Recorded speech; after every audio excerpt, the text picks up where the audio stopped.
Arestado naman ang isang lalaking ikinalat umano ang hubad na litrato ng kanyang ex sa Baguio City. Sa sobrang trauma ng biktima, pati pag-aaral niya ay naapektuhan na rin. Nasa frontline ng balitang yan si Gary De Leon.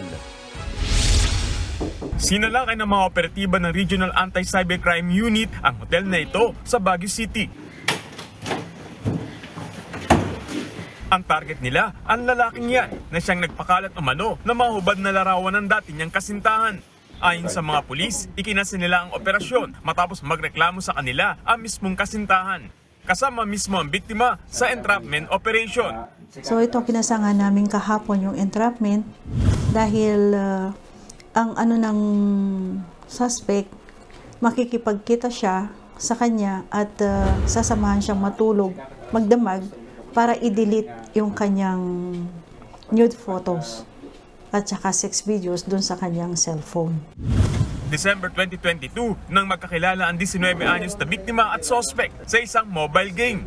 Naging sila man, hindi raw nagtagal at nanamlay ang relasyon ng dalawa. At nang makikipaghiwalay na ang dalaga, di raw ito nagustuhan ng suspect. Itong suspect, nagpadala siya ng nude photos dun sa kapatid ng nanay, sa auntie niya. And dun sa other relative din niya.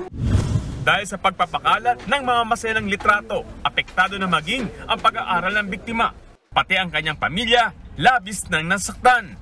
Ayaw niya talagang mag-aral dahil dyan napapahiya daw siya sa mga classmate niya kasi yung isang classmate niya, kaibigan niya, talagang siya, sinend sa kanya yung iba-ibang salita na masasama, kapastusan na salita.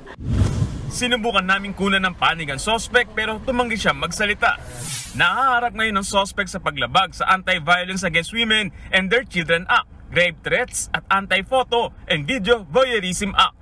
Nagbabalita mula sa frontline, Gary De Leon, News 5. Mga kapatid, Julius Babaw po. Iba na ang may alam at may pakialam sa panahon ngayon.